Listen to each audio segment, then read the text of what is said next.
El olor a tierra húmeda llenó mis pulmones mientras avanzaba con cautela sobre las raíces retorcidas que se habían apoderado del sendero. Cada sonido parecía amplificado en la quietud. El leve crujir de las hojas o el distante gemido de un caminante ponía mis nervios de punta.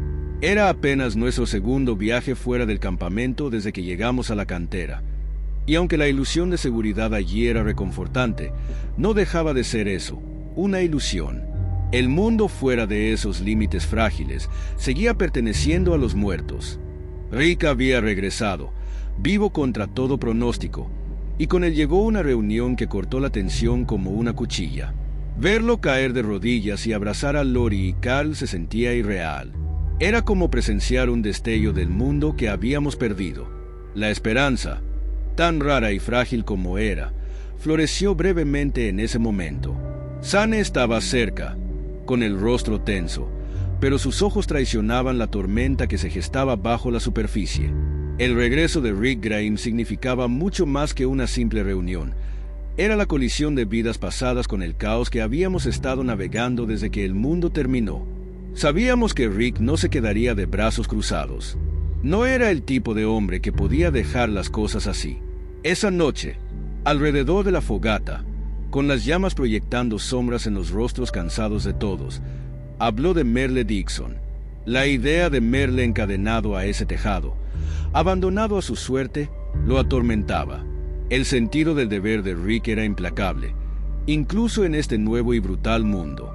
El grupo intercambió miradas inquietas. Merle no solo era imprudente, era peligroso, pero la culpa en el rostro de Rick fue suficiente para silenciar las objeciones. A la mañana siguiente, el aire estaba cargado de aprensión mientras Rick, Daryl, Glenn y Tedo se preparaban para regresar a Atlanta. La lealtad de Daryl hacia su hermano era feroz, incluso si las acciones de Merle habían puesto en peligro a todos los demás. Tedo luchaba con su propia culpa. El recuerdo de la llave resbalando de sus dedos pesaba enormemente sobre él.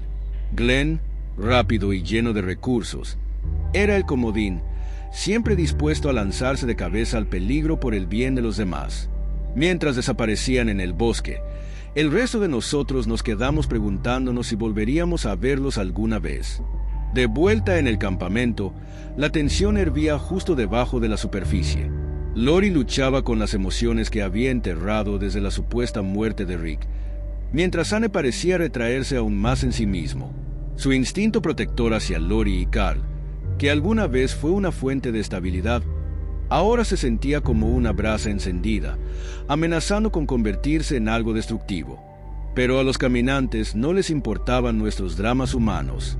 Nos recordaban su presencia de las maneras más brutales. Ese día, mientras buscábamos suministros y tratábamos de mantener una apariencia de normalidad, la tragedia golpeó. El sonido distante de un grito desgarró el aire del campamento, y todos nos quedamos paralizados. Los caminantes nos habían encontrado. Fue un horroroso torbellino de caos y sangre, la cruda realidad de nuestra vulnerabilidad volviendo a aplastarnos una vez más. Cuando el grupo de Rick finalmente regresó, magullado y golpeado pero vivo, hubo una extraña mezcla de alivio e inquietud.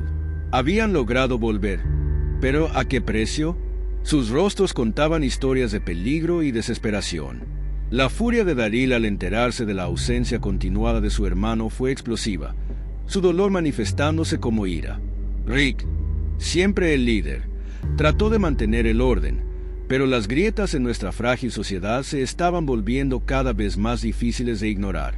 Esa noche, mientras el fuego crepitaba y las estrellas observaban en silencio desde lo alto, me pregunté si la esperanza era una bendición o una maldición en este mundo.